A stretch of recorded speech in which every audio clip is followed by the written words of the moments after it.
What is up, fellas? Yo. What it do? What it do? Yo, you already know what it is. We are coming up on the end of the year, boys, and we have UFC 296 this Saturday. Hell yeah. I can't fucking wait. Super excited for that. This is the card, man. I'm super pumped about this one. I think more pumped than any other card we've had this time, man. Like the prelims are stacked. Yeah, it's going down, dude. There's a lot of like fan favorites and kind of fan haters, or not fan haters, but like people the fans dislike. So kind of super excited about that. But yeah, man, we're back again. Episode 46 coming up on the end of the year. The 18th, I was telling Murky earlier, will mark our 1 year anniversary for the Over the Octagon podcast. So shout out to everyone who's been along for the journey, who's been along for the ride this first year of us starting. We are set up for a good 2024, fellas. So I'm super excited about that. And if you're listening at home, if you want to help us get set up for success in 2024, make sure you go to that YouTube, click that subscribe button, like the TikToks, like the Instagram Reels. It helps us out every time we do it. We're now verified on Twitter. So it's gonna be a good year next year, boys. So if you do listen to us, or if you want to help share and tell other people about us, just make sure that they subscribe to that so they can get those weekly updates from us. And then next year, we got a lot of things cooking up for you guys. So you definitely want to stay tuned for that. Absolutely, man. So absolutely, baby. Yes, sir. That is the year. We are fucking going wild. Hell yeah, my friend. Well, anyways, before we get into UFC 296, I know we've kind of had a not so great fight night last week. Wasn't the best, wasn't awesome. Anthony Smith definitely needs to retire. Anybody else disagree with that statement? No, I don't disagree. But he's trash on the pre-show too. Like he does the pre-show with Lars Sanko, and he's trash on that too. Well, so I mean, that's what happens when you have CTE, dude. Yeah, so he can retire, but like maybe he should just go be like a life coach or something. Life coach. Yeah, like a dietitian or so I don't know. Yeah. So what did y'all... maybe he can marry Ian Gary's wife and be the next nutritionist to the next fighter that she seduces and sucks into her succubus lifestyle. I don't know. Anthony Smith don't seem like a herpes of the mouth type of guy, though. Yes, he does. Yeah. Yes, he absolutely does. You're probably right. He looks like he licked his lips a lot in elementary school and got the red lips. Dude, his head looks like that one porno where he shoved his whole entire head up the pussy. You guys remember that one? And that looks like Anthony Smith. Bam, son. Fire off this show with a bang, I tell you. That's fucking awesome.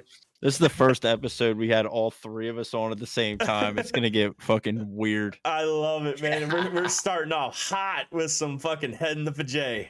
I love it. Go. But for real, though, with that fight, though, speaking of Khalil Roundtree Jr., impressive potential title run. What are we thinking with him? I mean, guy's got heavy hands. I mean, he's definitely capable to fucking put your lights out with a single punch. So do we see him making a solid run, or do we see him fail getting to the Magomeds of the world or the Yiris or the Yans of the world? Like, what do we kind of see when he gets to that level of skill? Man, I think this is his run currently. I think we are watching his run right now. We're watching his run? We're watching it right now. There's a lot of hype behind him, dude. He was a highlight reel before this. And true. I mean, dude, he knocked the stupid out of somebody. Like that shit. It looked like Anthony Smith was doing a dance move. That was impressive, dude. His striking's just so different than it's just a refresh. Like I haven't seen anything like this in a minute, dude. The kicks to the ground we talked about last week. He's a fucking beast. We did, yeah. Yep. True. I respect the fact that he didn't go for the final blow. Yeah. I do. And because you've seen it before with guys that big. I mean, if you remember when Francis Ngannou knocked out Alistair Overeem, and when he knocked him out, he came down with that one last punch to the face. Like, can you imagine already being unconscious and then getting another punch by the hardest puncher in fighting? Like that's fucked up, God. Dude. It's fucked up. So I'm kind of like glad that he thought for a second, was like, you know what, Anthony Smith's already fucked. Let's not make him more. Let's not put him in like the I can't come back from this category. Yeah, no, it was good control by him for sure because it definitely didn't. He didn't need it. It was the fight was over. Yeah, the ref was a little slow on that one too. I think like he was holding it like this. Yeah, unlike felt like forever, Unlike Jalen Turner, Bobby Green the week before. Oh my god, yeah, that was rough. That was just rough to watch all around. I don't even want to think about that anymore. So feel bad. With Roundtree, man, I'm looking at this dude. He has 14 wins, 10 are by knockout, Yep. 7 in the first round.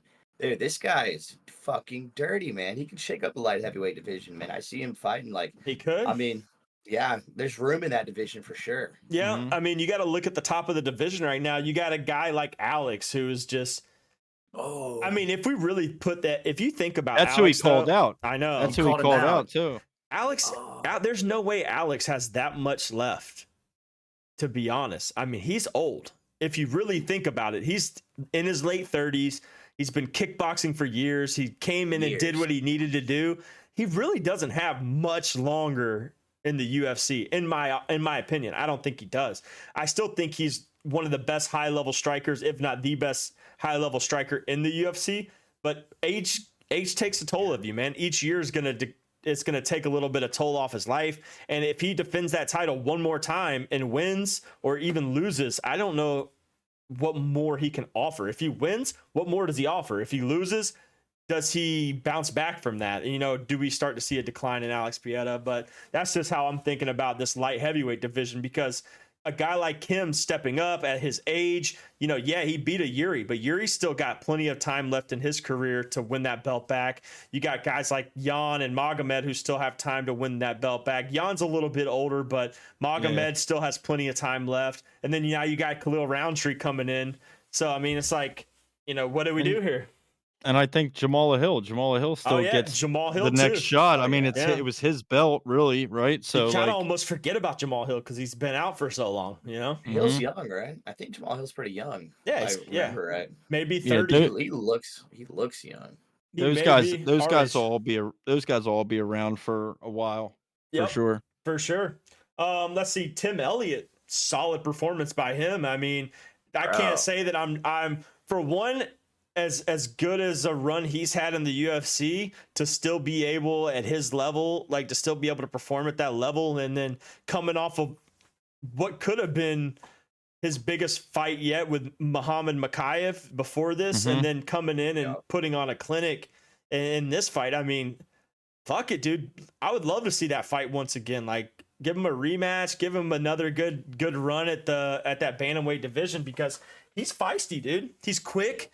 His striking's good. His wrestling's good. I don't know. I like Tim Elliott. I really do. Yeah, I do too. It sounded like afterwards, though, he has no interest in a title run. He said, I don't have another title run in me, but I'm just here to fight. So, whenever they need somebody, call me. I'm down. And is true, because, I mean, he's been around forever, dude. I mean, he's been around for a while. So, Andre Muniz, not a bad performance. I thought he was... I knew it was going to be a good fight. I mean, it was kind of...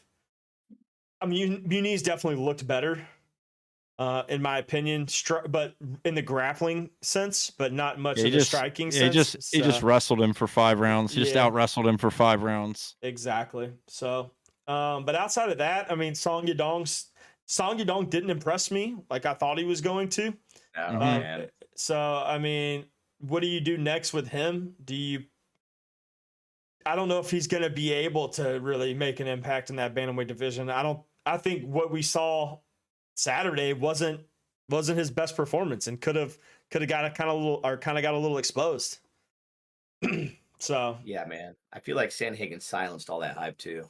Oh yeah, for sure. Like completely. They had to stop that fight, I think. Yeah. I mean, Sandhagen is, in my opinion, a healthy Corey Sandhagen is the best in the division. Oof. So healthy. That's a medium heat take. Not a super hot one, but it's a medium one. They just haven't given him the best. Yeah, they just haven't given him the opportunity, really. Like, I feel like Sandhagen keeps getting sandbagged. But his injuries is what has affected him, I mean, true. timing is everything. Timing, sure. and he's got literal like COD timing in the UFC. It's just bad for the sport. Yeah, for people like that. But yeah, I mean, the bantamweight division after that night, I mean, with that whole Song Yadong, I don't see really him getting a run for the title anytime soon. Especially after a unanimous decision, five rounds too. Like at that, like come on, you couldn't even get the finish as a minus 380 favorite. You got a lot of work to do, bud. So, but that's it for that fight night. Anybody, you got anything else to add to that? I just one thing, because and bringing it down a weight class to the flyweight division, I think one of the best young prospects the UFC has fought on that fight night in the flyweight division, the Tara. Tatsuro Tara. Tatsuro Tara. Yes. Yeah. He was buried. So like, if you weren't watching, like, it was like the second or third fight, I think. Second. Yeah. So like, if you weren't watching as soon as that fight night started, you might have missed it. Maybe you've caught some of Tara's fights before, but that dude, he's undefeated. He's 15-0. He's nasty, bro. He's disgusting. So, that's true. And I mean, like, he won early, KO early in the second round, but I see, like he just has every ability and skill there is, that, I mean, he's not going to have any problem. I don't see him losing. Like, I don't see him losing until he potentially gets up to that top 5, top 8, top 5. And then the way the flyweight division is, I mean, it's, it could be wide open too, right? Like we're about to go to 296. Yep. Yeah. So, and like, you look at that title fight, this is probably maybe a good segue to get into 296, because like, you look at that title fight, like, I mean, I hate to say it, but it's a co-main title fight, and it's probably like, in my opinion, it's the fight on the main card that most people care the least about. Yeah. I mean, like, every other fight is way more exciting to me than that one.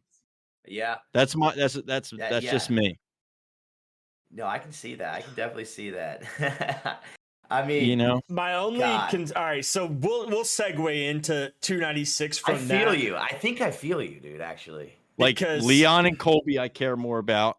Shavkat, Wonderboy, I care more about. Tony and Patty, I care more about. Not necessarily for any kind of ranking reason, but I, like, just the storyline behind it, the competitiveness of it. Well, Tony, potential comeback. Patty, hopefully getting knocked out.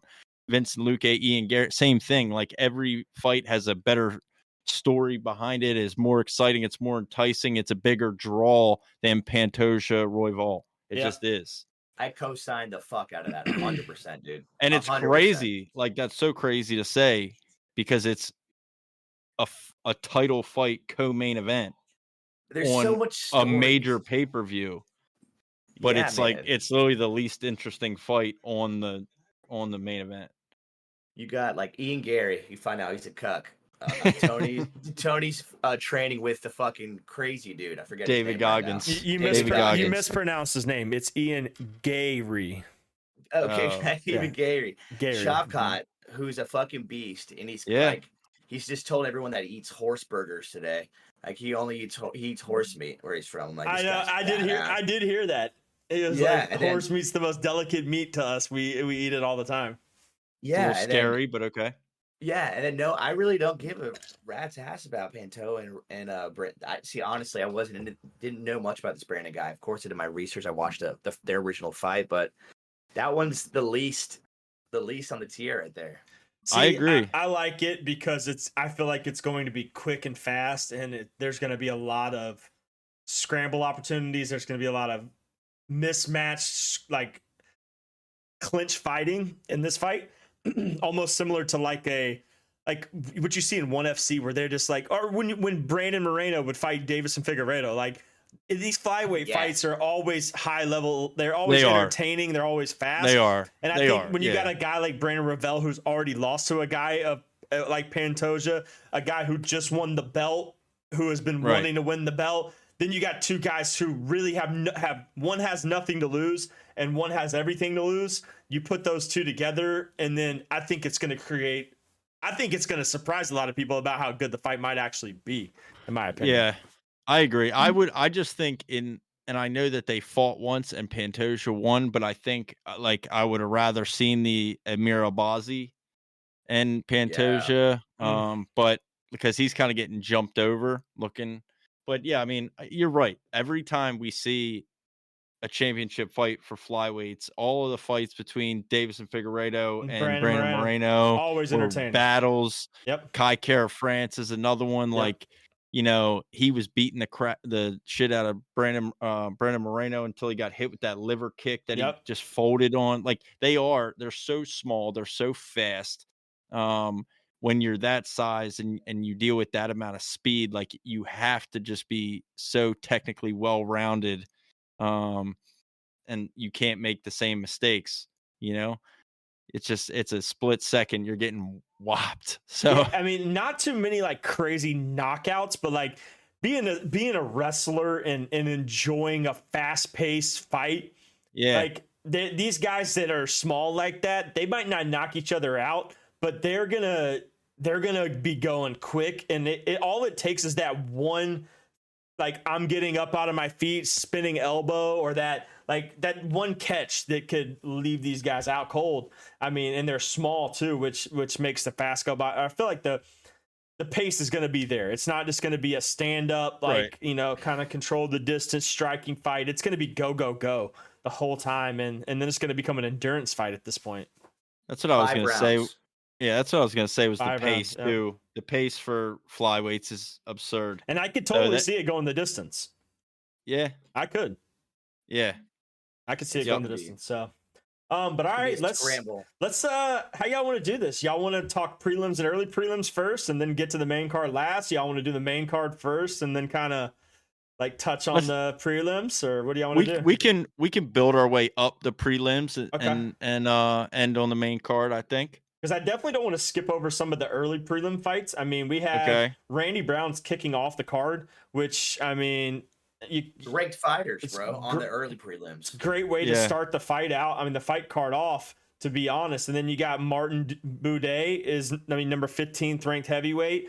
Second fight of the night. Then Andre Fili. I mean, Andre Fili's a fucking monster. So, and then he gets, it's a pretty fair fight for him. So, I think, and then you got right after that in the early prelims, you got 2 ranked fights to finish it off. So you got number 12 flyweight and then number 15 flyweight fighting each other, and then the light heavyweight bout, Dustin Jacoby and Alonzo Menifeld, 14 and 15 in the light heavyweights fighting it off. I actually kind of like Alonzo Menifeld as the underdog in this fight against Dustin Jacoby. I mean, so do I. He's huge, bro. He's a fucking unit. He is, but he folds like a fucking lawn chair, bro, if he gets caught. I've seen his ass get caught, boy.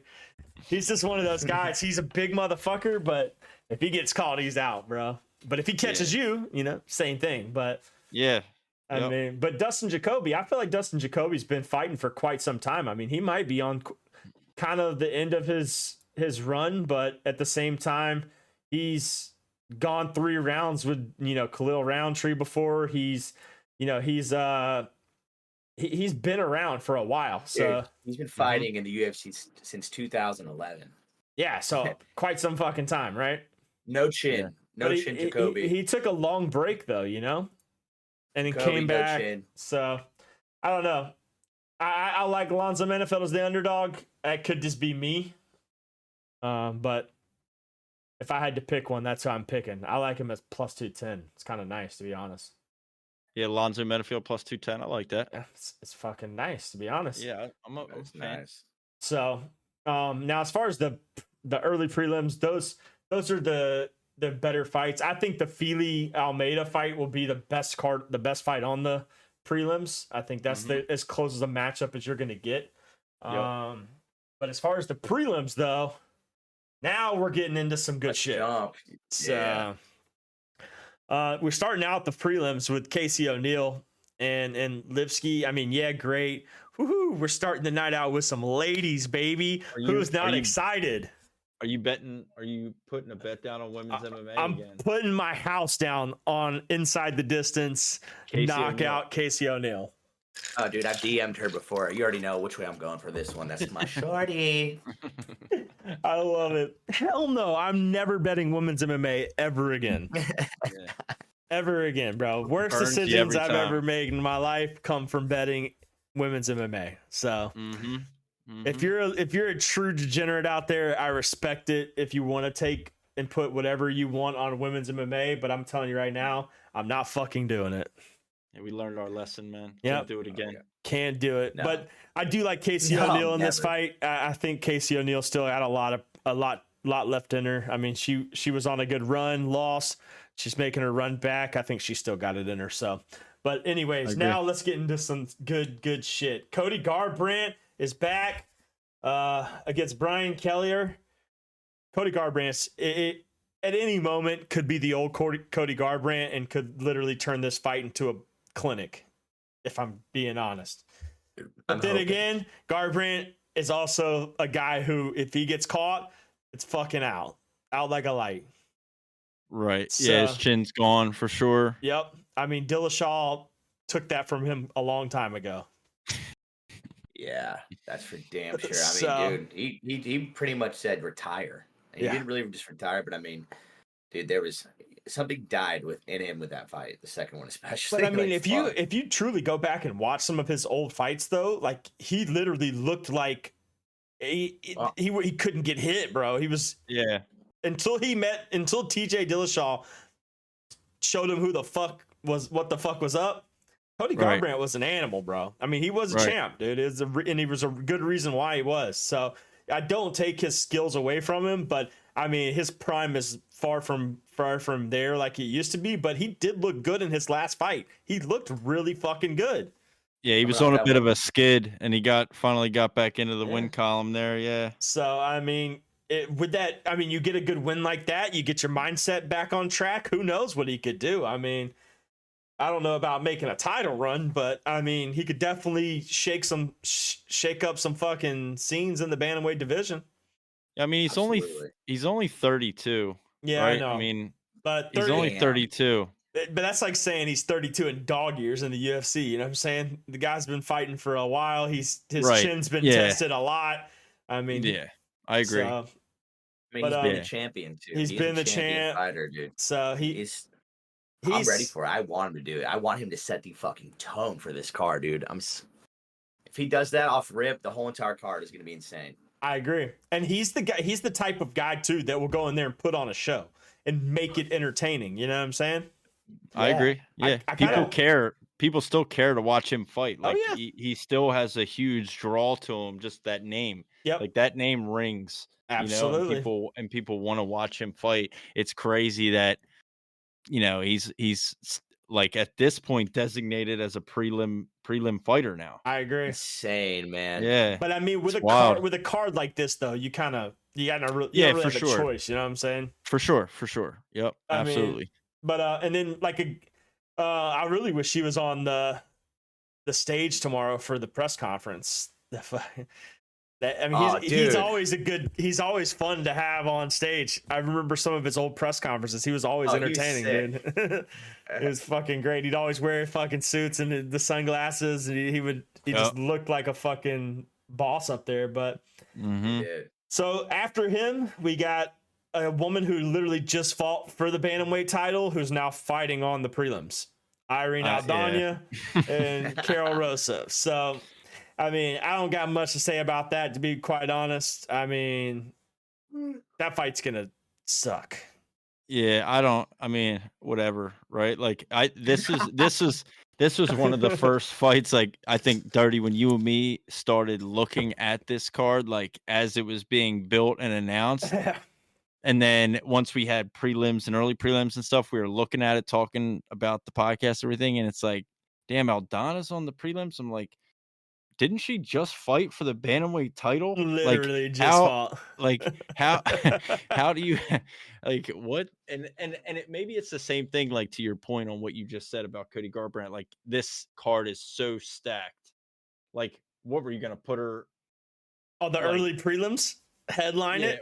Or first, like maybe, I don't know.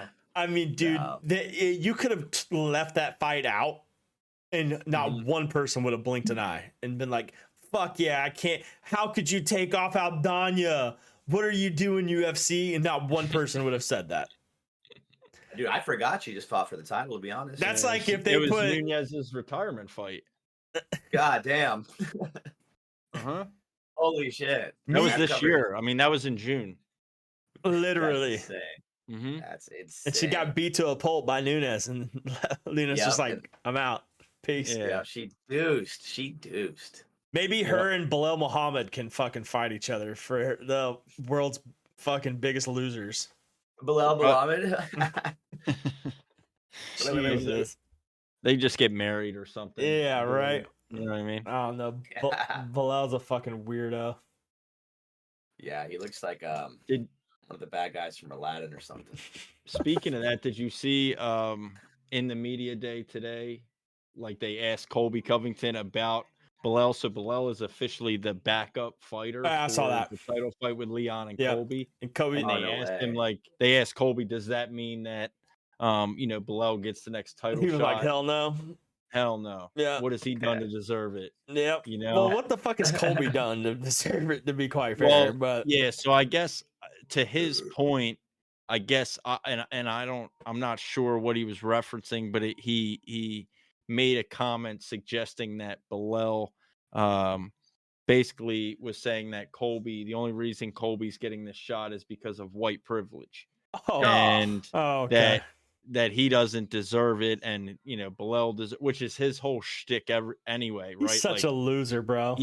He plays that's why I don't like Bilal Muhammad. He just constantly like plays this like he has like the biggest victim mentality ever. Like, nobody likes me. The UFC is unfair. Let's look at all the champions in the UFC, and you tell me what white privilege is in the UFC. Motherfucker. Right. Get the fuck out of here. So there's actually been a decline. That was kind of Colby's response. Like, no, why does he deserve it? Like, and Colby basically is saying he deserves it because of who he is and the draw that he is and how much attention he brings to the fight. Like, would the main event of UFC 296 have as much draw to it if it was Leon Edwards and Bilal Muhammad? Hell no. Not even close. Dude, no. Ew. Nobody even wants that. Nobody, not even close, right? So you put Covington on it, and now all of a sudden it's like, oh shit, like, oh yeah, okay, yeah, right? So yeah, that was kind of his point. He hasn't done anything to make himself stand out enough to deserve that chance. And yeah, Bilal Muhammad, this just popped in my head. You guys know Eeyore from Winnie the Pooh? Yeah. He's always like, I'm gonna edit a picture of Eeyore and Bilal Muhammad's face. And post that shit on Twitter later. That's fucking awesome. Dude, they look similar. Yeah, it's the attitude. Hey, but speaking of that, the press meetings today with Colby, did you hear him say, fuck you, LeBron James? Yes, I did. Yeah, I did see that at the end. He was like, and then mic drop and walked off stage. Yeah. He said, fuck you, LeBron James.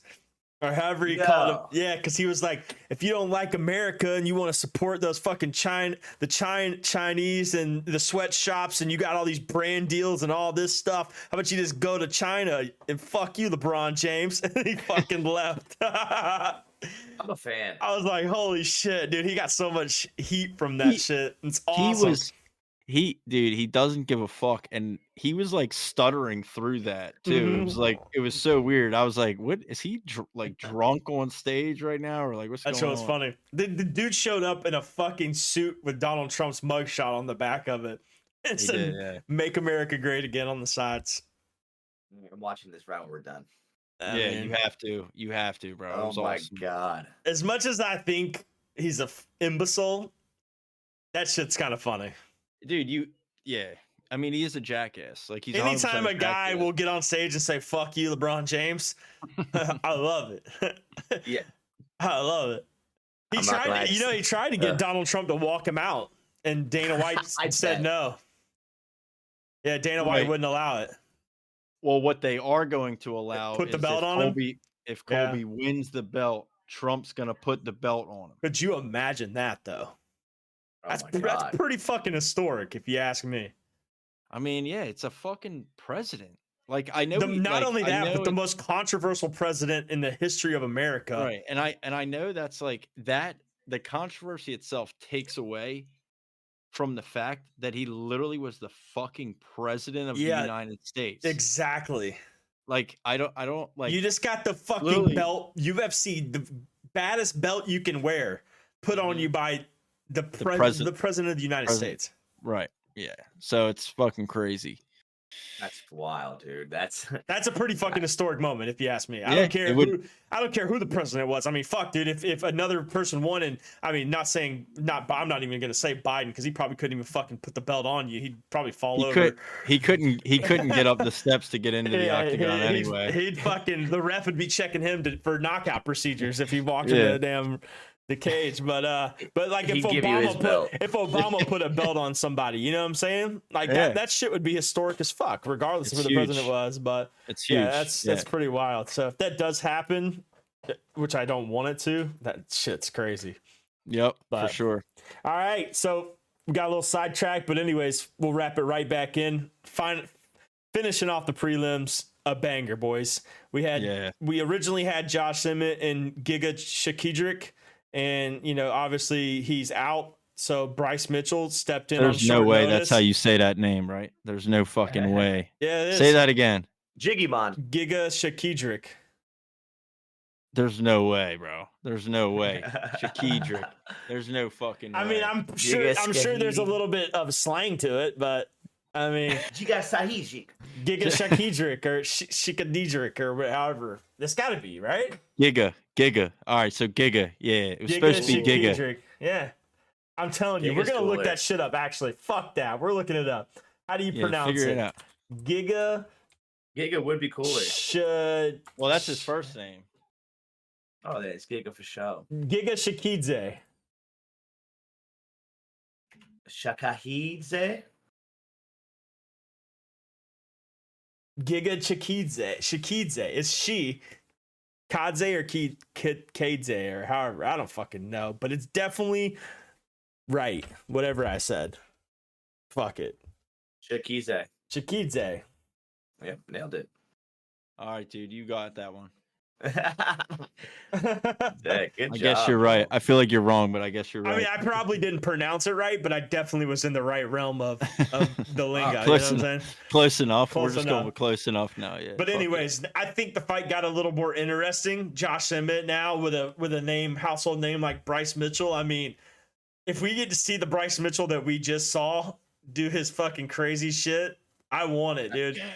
I love him, dude. I love it too. Bring out the Bible, like on a pay-per-view, like make some noise, bro. Mm-hmm. Noise. Make some shit shake. Yeah. I think it's better for me. For mean, Bryce Mitchell, at least. A better fight for Bryce Mitchell? That I don't agree with. I think this is an extremely tough fight for Bryce Mitchell. No, Bryce Mitchell wins. This is huge for him. This is like a big fight absolutely. For him, dude. Oh no, he beats Josh. If he beats Josh Emmett, that's big time.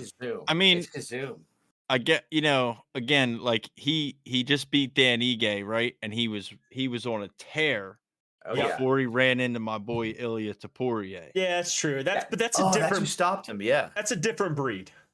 That's different. This guy Topuria is fighting for a title, dude. You can't even like bring up that fight because that matchup just kind of. Bryce was on a tear. Ilya was just coming in. So that fight just got brought into it at the wrong time. Like, that could have happened to anybody. Like, if Sean O'Malley had a fight like that early in his career, who knows where his path would have gone in the UFC. You know what I'm saying? He ran into the wrong motherfucker. Yeah, he just had into the wrong motherfucker. But Josh Emmett is no fucking pushover. No doubt.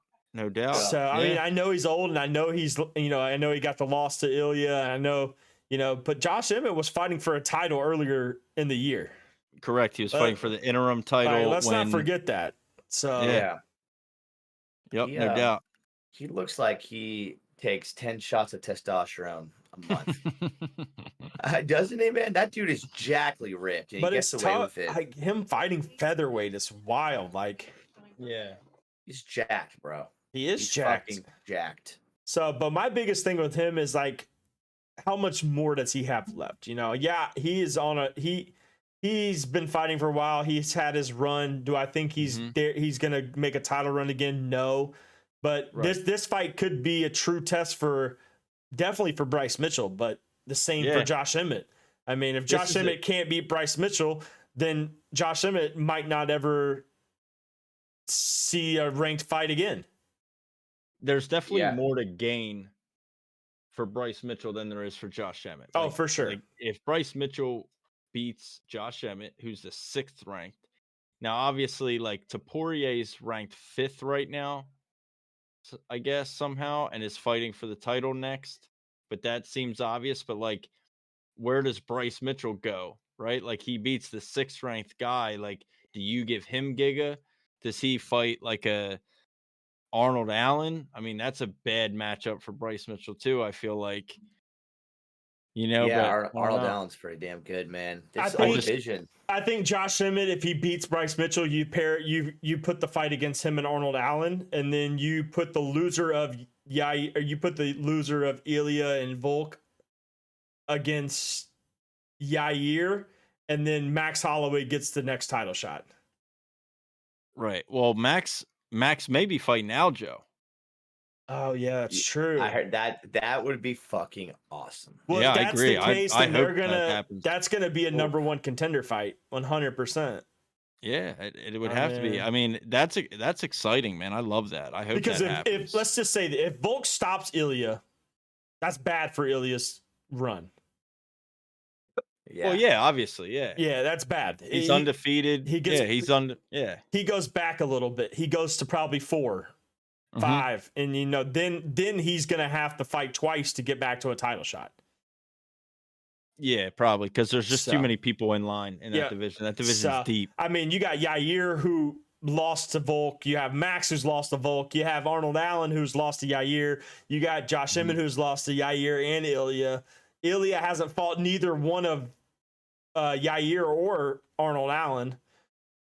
Right? I don't think he has fought either one of those guys. No. So Ilya just wins every fight so dominantly that it's like we're wasting our time fucking feeding him guppies. Yeah. Like the next fight is it just makes sense. It just makes sense to give him Volkanovski and to see. Yeah, just test his skills, man. Test to see where he's at. He proved it to me, man. That guy is fucking. If this is his test, and if he wins this, the fucking game is fucked. Oh yeah. If he puts on shaking the world. Oh yeah. I agree. I know I asked the question. I know I asked the question in the group chat earlier, but we'll hold and save that one for next year when the fight round or when that fight card comes when we around. get there. So, Yep. I don't want to take too much time on the prelims, so we can jump into this main card now. So starting off the main card, got number 9 Vincent Luque and Ian Gary, number 10. Big statement fight for Ian Gary, with everything going on in the media and with everything going on in his cuck life. He's fighting a guy like Vincent Luque, who's super fucking humble, teammate of his, and former teammate of his, and who's been around and fought some high level people. For sure. Yep. So, I mean, do I think this is just an easy walkthrough for Ian Gary? No. Do I think Ian Gary is currently the better fighter? Yes. But me too. What do you guys feel? Do you feel like everything going on is going to play a big part in this fight? Man, I don't know, man. I think Ian Gary loves it. For some reason, it's either he loves it or he's just a fucking McGregor poser. And I just can't tell with the guy. I know there's so much buzz around him getting kicked out of gyms left and right, not being able to handle this shit. The whole cuck thing cracks me the fuck up. Have you guys looked at her actually? Yeah, she's hot. Wow. I don't know. I mean, would you cuck up? I don't know. Maybe I would. I would cuck up and fuck up on some real shit. But but man, I actually think it's actually a good fight. But I do too. I think they're similar. Yeah, but for some reason I gotta get Gary doing it. I think we're all on the same page. I think we all agree Ian Gary has the better chance of winning. My biggest thing with that is like, him not showing up tonight for the press conference, him, avoiding that, like, what, like, why? Like, and then he's saying like, I kind of fear for my family. Like, why are you like, is he going to channel that inner fucking animal and take all of this shit going to him and kind of put it towards the fight? Because he was all fucking talk and shit talk when it was Jeff Neal's mugshot on his shirt, when it was, Neil Magny beating up his kids. Like, he was all fucking talk then, but the second the world comes after him, it's kind of like, hold up, everybody's against me now. You'll be scared. So could have lost the mental fight already. Ugh. But I there think is a sorry to interrupt you, bro, but there is like this weird rumor. I don't know what's going on, but that he's on sick? Twitter that he's sick. That's fake. I think it's from a fake account. One of those. Oh no! I saw that too, and I went into a little. Yeah, deep it's like dive all on that, these tweets he's pulling out. If he pulls out, he should never show his face again. Yeah, I agree. Ever, dude. If he pulls out, that's it. That's it. Rapid dough. Conor McGregor's gonna call him a fucking absurd Irish bitch, and it's game over for him. I mean, Irish. The guy already said he was gonna claim Brazil over his own home country, anyways. Yeah, I know he's been training all over the world. So. Yeah, he was like, "Oh, if we ever fight in Brazil, I'm gonna get yellow shorts and wear them to represent Brazil and all this kind of shit."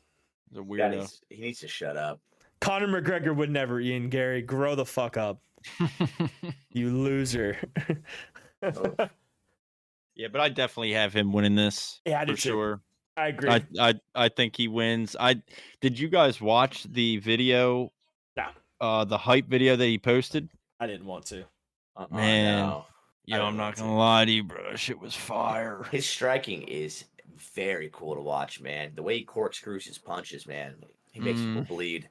He is good. He can put his combinations. He can turn it up like that.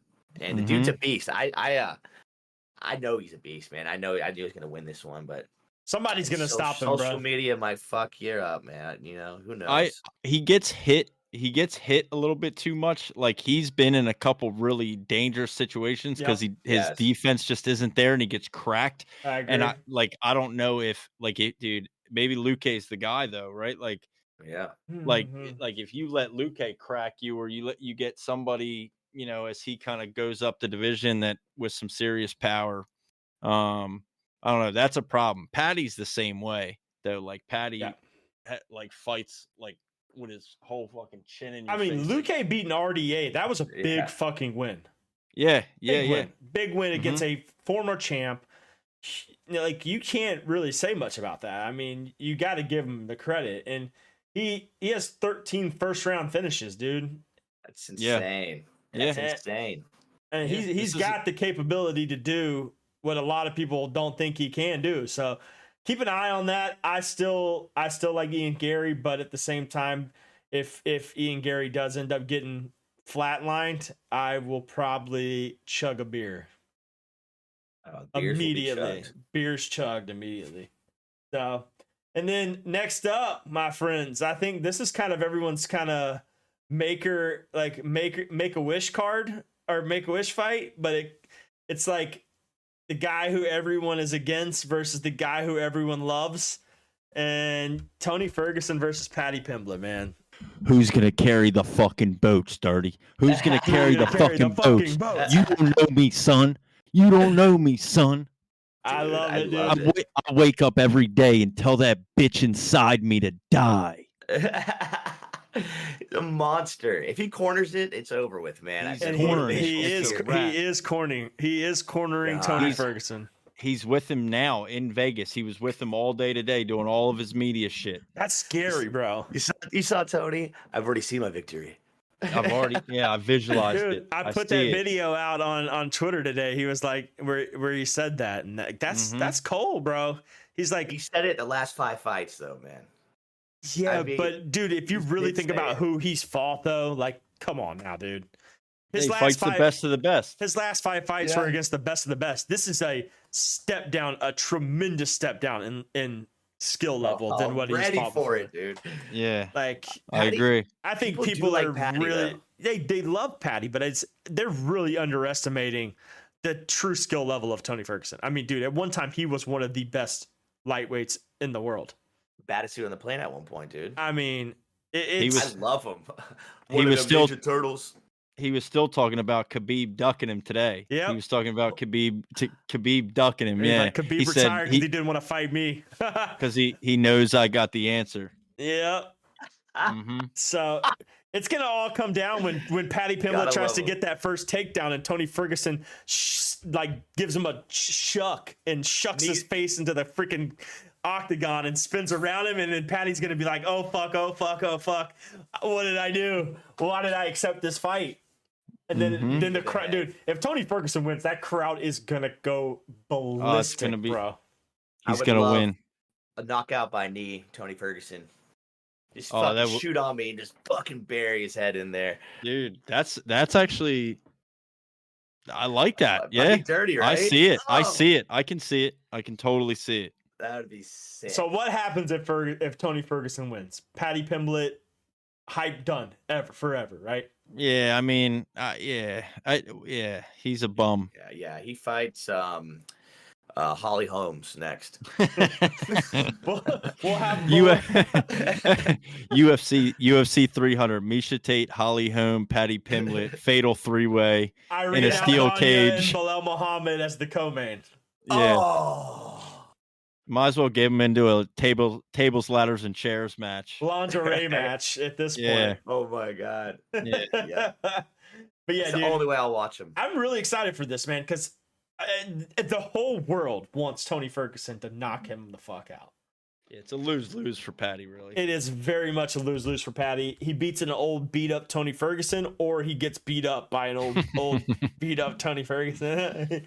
So, but yeah, I'm going Tony regardless. I don't care win or lose. I'm not picking Paddy Pimblett in this fight. There's just too much leverage. I mean, there's too much. Like you said, Paddy has it's a lose-lose for him regardless. So he knows that going in there, that no matter the outcome, it's a lose-lose for him.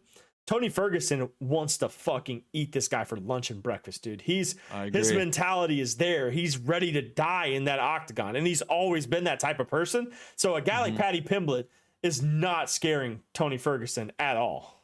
Right. No. So I mean, it's a lose-lose for Paddy. A win. It's a historic win for Tony Ferguson, regardless. Retire after that, Tony. Oh, he retires on top, dude. Calling it. Yeah. He wins. He retires on top. 100%. Please, dude. Become a commentator. I would love to hear you commentate with your dumb ass. It'd be sick, dude. I love it. But yeah, now we're getting to the spicy juices, bro. Shavkat Rakhmonov versus Wonder Boy, man. This one's a tough one for me, man, because I love Wonder Boy, man. I've always been a fan.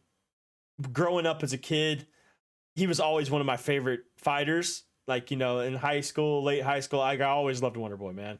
And now you got a guy of the caliber as Shavkat, and it's like, holy shit, he may have met his match at this point in his career, But you cannot count him out.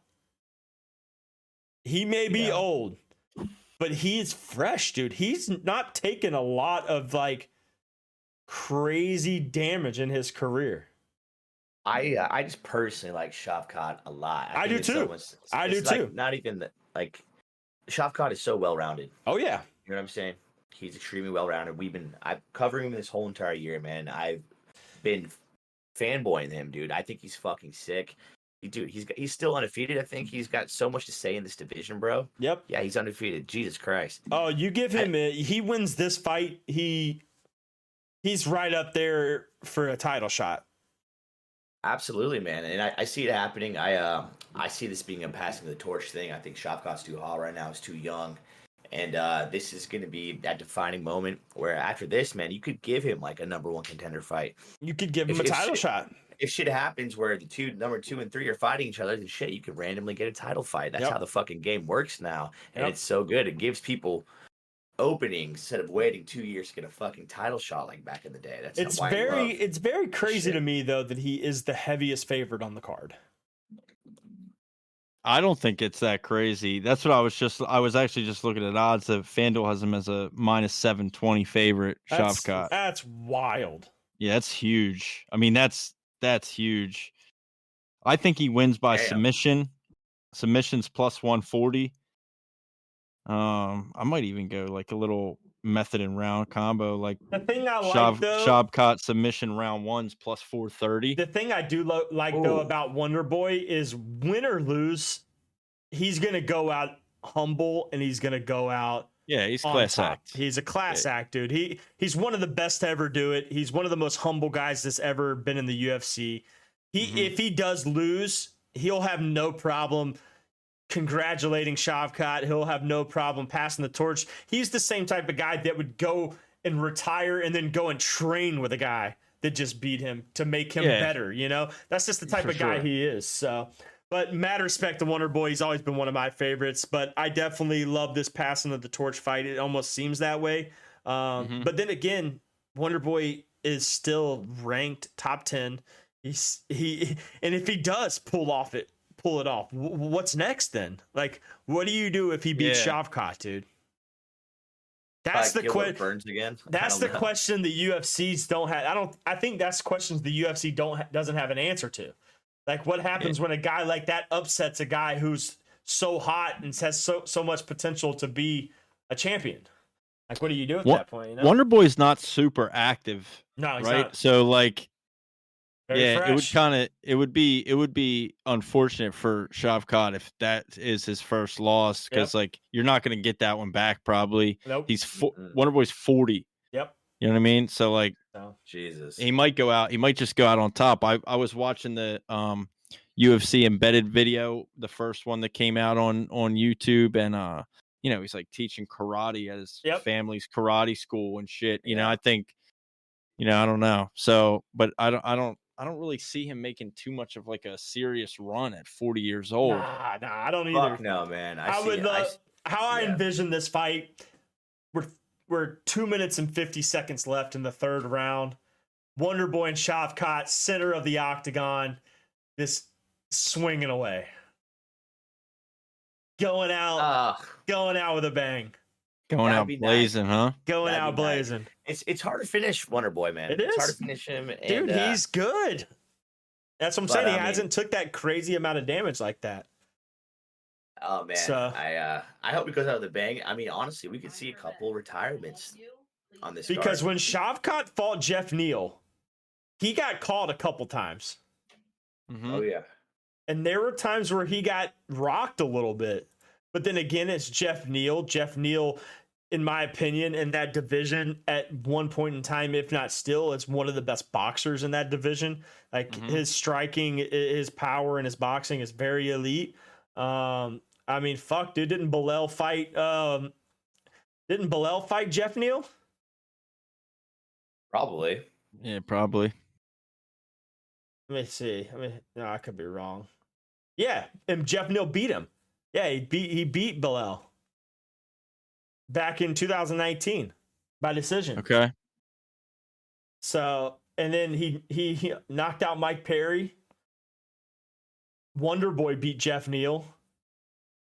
Yeah. So, I mean, I don't know. Wait, did Shavkat fight Jeff Neal? I swore he did. I believe so, yeah. It's on here as a fight, but did it get canceled or am I just tripping right now? Yeah, it's crazy. Bilal lost to Jeff Neal. Yeah, I remember that. Bilal should just shut the fuck up for forever then. Right? Yeah, we're gonna dig up that dirt real quick. Yeah, stupid bitch. Jeff Neal. Yeah, hands of steel, Jeff Neal. Hands of steel. Ian Gary wore. Remember how Ian Gary wore his mugshot? You see, that was the fight that should have happened. And you lost to him. Ian Gary, that to be honest, could have been the fight where Ian Gary got fucked up.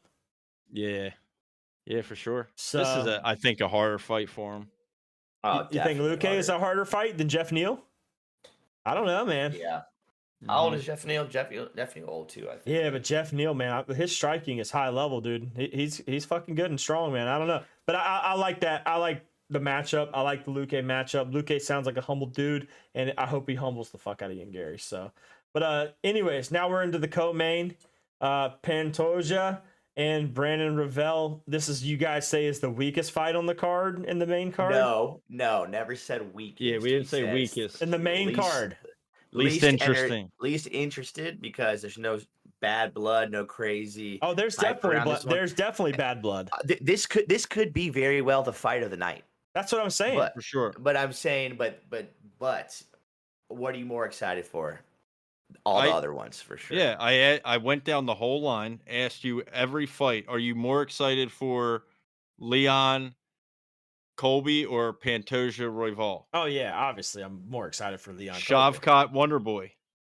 I'm 50-50. No, shut the fuck up. 50-50, you lying piece of shit. He's full of shit. Tony Patty Pimblett. Oh, I love Tony Patty Pimblett. Give it to me. Feed it to me. And then even Luke Ian Gary. I don't really care about that fight. You're a liar. You're sitting here on this podcast coming up on the 1-year anniversary of the podcast, and you're just lying to people now. Nope. That's what we're doing. Now we're just being liars.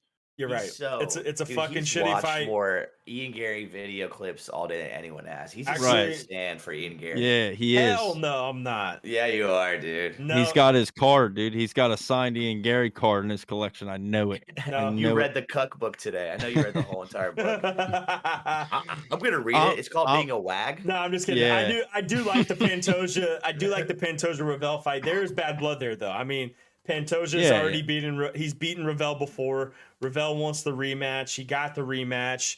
So I mean, flyweight fights they're not the same unless Mighty Mouse is around. So I mean, they haven't been in a long time.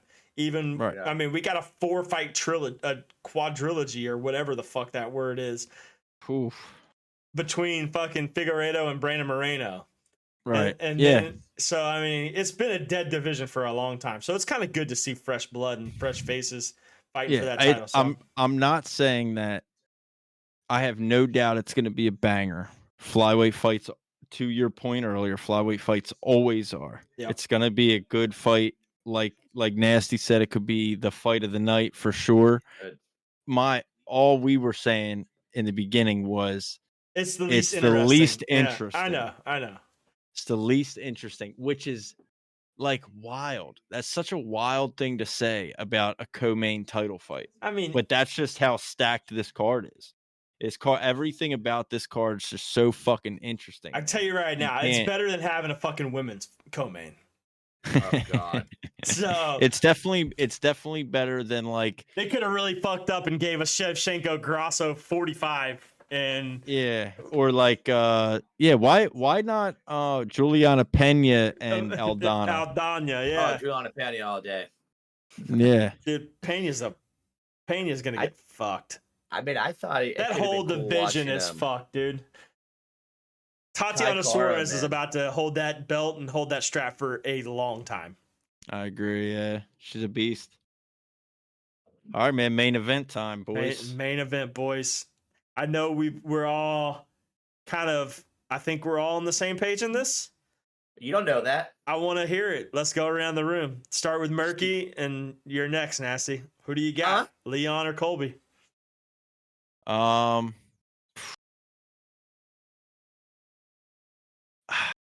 Dude, my heart, I want Leon to win, for sure.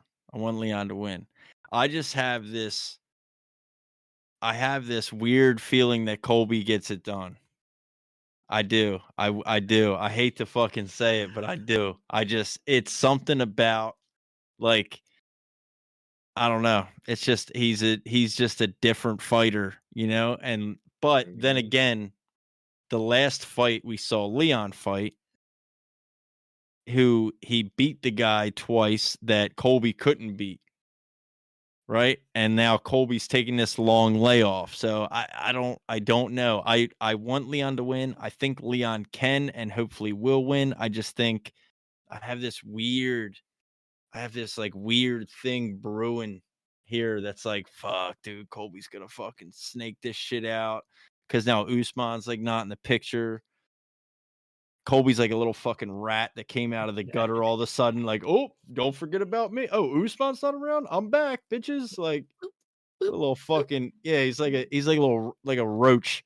Like a nuclear bomb just went off when Leon head kicked Usman into the fourth dimension, and now all of a sudden Colby, like a little fucking roach, is the only thing left surviving and crawled out from whatever fucking stripper's ass crack he was hanging out in. Nasty. Man, the feeling's a little contagious on that one, man. I've had this creeping feeling. This is the year of the upset. There's been numerous champs who I never thought would be champs. Both their names are Sean's. I like O'Malley, but I didn't think he would actually. I think he would stay close the whole time. It's weird, and I bet wrong all year about these upsets. So I kind of do want Colby to win, but I think he's gonna get knocked out. Yeah, I hope. Yeah, I want him to win. I want it to happen, dude. But style beats style, and I'm not. What styles can be different? I just see, dude, Leon piecing him, dude, almost like some fucking Batman shit, like not even saying a word and just deuce out. I'm gone. Head kick. It's fucking Oh, that'd be sick. So I was Colby all for the past 2 months. I've been Colby, but like as of like 3 days ago, I'm like, I think Leon's gonna piece him. Yeah, I hope so. I mean, shit. I don't. It's 2023 in the UFC. This is the craziest year of martial arts, mixed martial arts in a while. So. No doubt. All right, so we are 50-50 going into my call. I am going to agree with Nick. I think we are about to see a fucking masterclass of skill that Colby hasn't seen. And I think the confidence level of Leon Edwards is at an all-time high. And I think that the way he fought, if this was the fight after Usman 1, or I'm sorry, Usman 2, I would probably have different opinions. I would say, okay, Leon was losing that fight up until the knockout. Now he's fighting Colby Covington. Yeah, right. I would have a different thought. But what we fucking saw against Usman in that third fight, that was a champion. That was a completely different person. That was a completely different striker. That was a completely different mentality. And I think Colby Covington is all talk and bullshit. And I don't think he truly is ready for what he's about to walk into. I think his wrestling is great because he is an All-American. He's a phenomenal wrestler. But MMA wrestling at that level, sometimes you got to think and say, like, okay, can an All-American wrestler win against a guy who is an All-American martial artist with wrestling, who just beat a guy who was a great wrestler who Colby Covington couldn't out-wrestle? MMA has literally, dude, evolved so much over the years where no matter what camp you are in, no matter where you're training at, you are going to be wrestling against an Olympic gold All-American, no matter where you are. Exactly. And it can make you evolve your game so quick if you're just a crazy athlete like that. George St. Pierre, dude, was literally no wrestling background. He goes to a really good camp. Next thing you know, he's wrestling Matt with Hughes. Canadian Olympic team, and then he's taking down Matt Hughes. Yep. Yeah. It's just it can just expedite it so quickly. So I mean, honestly, I would. What is he gonna do? Trying to shoot on fucking Leon and take his back? I see him trying to do that. I see him going for a lot of rear nakeds. I see him trying to take Leon's back. But dude, I don't think it's gonna happen, man. I think Leon's gonna stay composed, stand, and just fucking say, "All right, off a stand up, turn around." Oh, because I don't think Leon Edwards is intimidated by Colby Covington at all. Yeah, I don't either. I don't think he is at all. I think this hype around like the Colby talk and hype and shit, I don't think that affects Leon at all. I agree. Yep, I agree. I think Leon's takedown defense is too good too. Like you saw it when he fought Usman. Like he attacks the hands super well. Yep. Like Usman had him up against the fence, had a double leg, had his hands locked multiple times. Leon gets away, gets out of it, doesn't get taken down. Like it's underrated. His takedown defense is super underrated. It's getting talked about more now, and I think we're gonna see it again Saturday night when he goes up against Colby. And again, like you said, Dirty, I like the word master class, baby. Yeah, gotta put on a master class. I love it. I think so, man. I see it. I've liked Leon Edwards for a while. Like I really have. I've liked him before he fought Usman, and I liked him when he was on his come up, because what do you mean, like when he lost to Diaz? You're talking about when he should have got knocked the fuck out by Nate Diaz? Is that what you mean? You mean when he was winning all the rounds until he got fucking hit and wobbled a little bit? But it's Nate Diaz, dude. Come on, Nate Diaz. What a gangster! God, the greatest fighter to never win a belt. Yeah, for real. Golly. Couldn't even win the BMF, bro. Couldn't even win the BMF. I was about to say he lost the BMF. But the guy beat Conor McGregor. Can you believe that? I know. That's wild. That's a cockroach. You can't kill Nate Diaz. Yeah, that's a fact. Yeah, that's a fact. I love that. Yeah, what a badass. I feel like he would fight better with a blunt in his mouth like the whole time. I feel like he'd be better. That's what I was like thinking he was doing when he was boxing Jake Paul, and he looked like a fucking. He probably blitzed. Yeah. Oh, I would have been blitzed. He was trying to guillotine him and take him down and shit. Like, what the fuck are we doing? I think we see Leon Edwards win, and I think we see Leon Edwards TKO? Yeah, I like him by TKO. I like him in the distance. I don't think this fight goes the distance. I know a lot of people are talking about like, the altitude level that Leon's training in versus the altitude level Colby's training in. Is that going to play a factor? I don't think so. I think what we're going to see is the UFC obviously set up Leon Edwards, Belal Muhammad 2. They're going to fucking give us the biggest hawk of bullshit we can see. Leon's going to beat the piss out of Belal Muhammad. Then he's going to step up a weight class. And he's going to... Well, he said he's doing that after this. He said he wants that after this fight. He wants to go up a weight after this fight. I'd love to see it. He said one more defense. This would be one more defense. And then you go up and fight Sean Strickland. 3 defenses, or not 2 title defenses and the title win. To be honest, it may be smart for him to do that, because if you look at the division, man, if Shavkat beats Wonder Boy, you're potentially looking at there's no way he goes up, dude, because the UFC is not going to allow Belal Muhammad to fight for a fucking interim title shot, an interim belt for the welterweight division, dude. There's no fucking way. You know what? That would be the most Belal Muhammad shit, is if he won the belt because Leon stepped up a weight class and then he was able to win the belt. Yeah, I agree. That would be the most bullshit thing ever. But he's going to end up... What the UFC should do, actually, Dana White, if you're listening, listen to this. Let Leon step up, and then put Belal Muhammad versus Shavkat Rakhmonov for the title shot, and let's see how fucking fair and played out Belal Muhammad does against a guy like Shavkat Rakhmonov. I like that. Yeah, don't give him Usman or Burns or Colby. Yeah, just give him Shavkat. Call it a day. Send Belal back into the PFL and Bellator. And let him go be, a champion over there and tweet all day long about how great he is. Yeah. And no one will believe it, but he will, and that's fine. But it won't matter because he won't be relevant at all.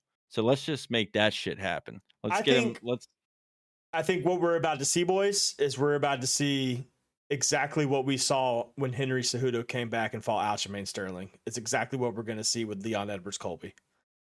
Oh man, that's great. I just saw that and I see that. It's exactly what we're going to see.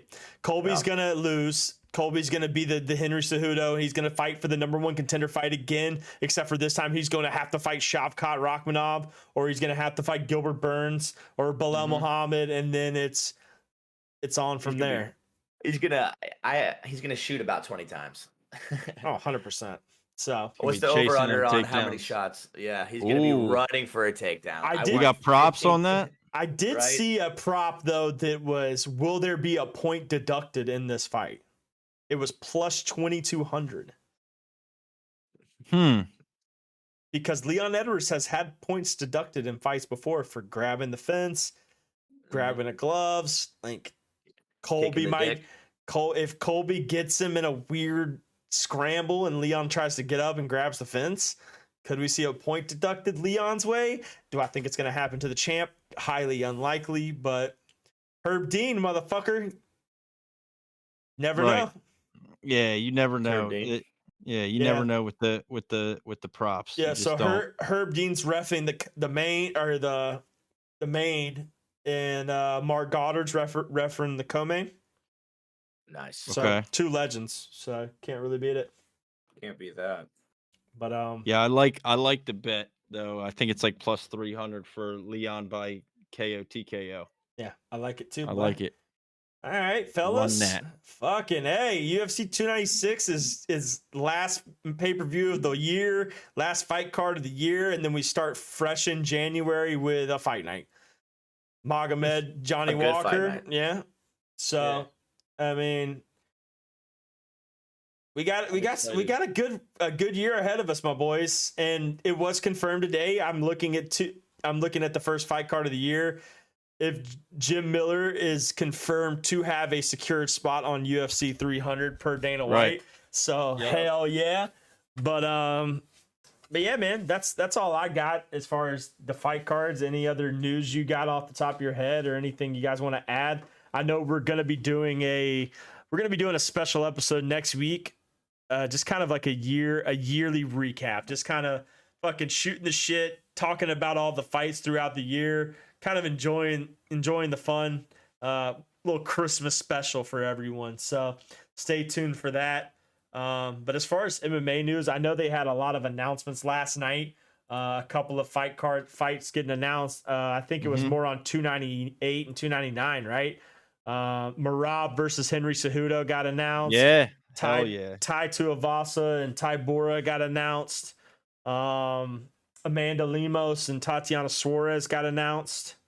So I mean, they've been putting together this card pretty well. I mean, so right now 298, you got Volkan Poirier as the main. You got Cejudo and Marab as the co-main. So that's awesome. Not a bad card there. And then 299, which is the thing we were all kind of talking about. Oh, it's back to saying O'Malley Vera too. It was saying TBD. So, but dude, no shot. The co-main in that fucking fight is Caitlin Chikagian and Macy Barber. Nah, they're gonna have to beef that up too. There's no way, right? But you have, let's see, the problem is you have 300 the next month. Yep. Right. So, I mean, who do you? So my argument to that was the reason why I said that was because UFC 300 is set to likely have Conor McGregor on it. And they've said it before, if Conor McGregor's on the pay-per-view as the main event, there will not be a title fight on the card. Because no other person is going to take the pay-per-view points away from Conor McGregor in his return fight, which completely understand. The biggest name, it's going to be huge. It's going to be big, dude. So it doesn't matter. It's going to sell a fuck ton of buys. So I could see it being Islam. I could see it being, but then again, would they make Islam a co-main? I don't think they would. Right. So that's my biggest thing. Is like I don't think you can make O'Malley Vera a co-main at this point because it's already like it's come out, bro. Like that's the fight. Like that was the headlining fight that's made that card. Unless John Jones is healthy and you do John Jones Stipe as the main event. That's the only way it works. I don't see Jones being able to turn around from a fucking torn pec in 3 months. But I mean, they got Curtis Blades, Jalton Almeida announced. Hell of a fight. Blades, dirty. Gamrot versus RDA. Great fucking fight. So, I mean, a lot of good fights got announced, boys. I mean, we got a good 2024 ahead of us all the way up until freaking March, man. This thing's and then 300 in April. This thing's soaring, man. We'll get UFC 300. I'm calling it now, and we'll talk about it next week a little more. I think I said this on the last podcast with you, Nick. I think they announced UFC 300 on New Year's Eve. Yep. Okay. I think it's like a New Year's Eve, like Dana White special announcement, breaking news, New Year's Eve. Hey guys, Happy New Year. We're going into the new year with this special announcement. UFC 300 will be Conor McGregor versus blank. Michael Chandler. It's got to be Michael Chandler, right? Islam Makhachev. Yeah. Oh boy. Oof. That's a bad fight for Conor, bro. I don't know. I don't like it. A bad fight, but I guarantee you it sells the most fucking. Oh, it would be crazy. It would sell the most pay-per-views of any pay-per-view in the history of the sport. Do you get Khabib back in Islam's corner? Does he come back or no? Without a doubt. Yeah, that alone would be incredible. Without a doubt, because you saw him the other day at the boxing fight. They were across the boxing ring from each other. Like maybe they're putting little fucking pieces. You know what I'm saying? That video was like trying to make something out of it, dude. And I watched it. I'm like, these motherfuckers don't give a shit. They're not looking at each other. They're not like, there was like no gesture. There was nothing. Like they're both just like sitting there watching a fight. I feel like obviously they fucking hate each other. They don't like each other, but that shit's in the past, dude. That's been a while. Maybe. I don't know. But anyways, that's it, boys. That's all I got. Great episode. I think going into next week with our special, year episode, it's gonna have a lot of good fun. And I'm super excited for this Saturday. We'll have it on in the Discord. I'll be in there. Murky will be in there. Nasty will likely be in there as well. So come in there, join us, watch the fights, hang out, vibe.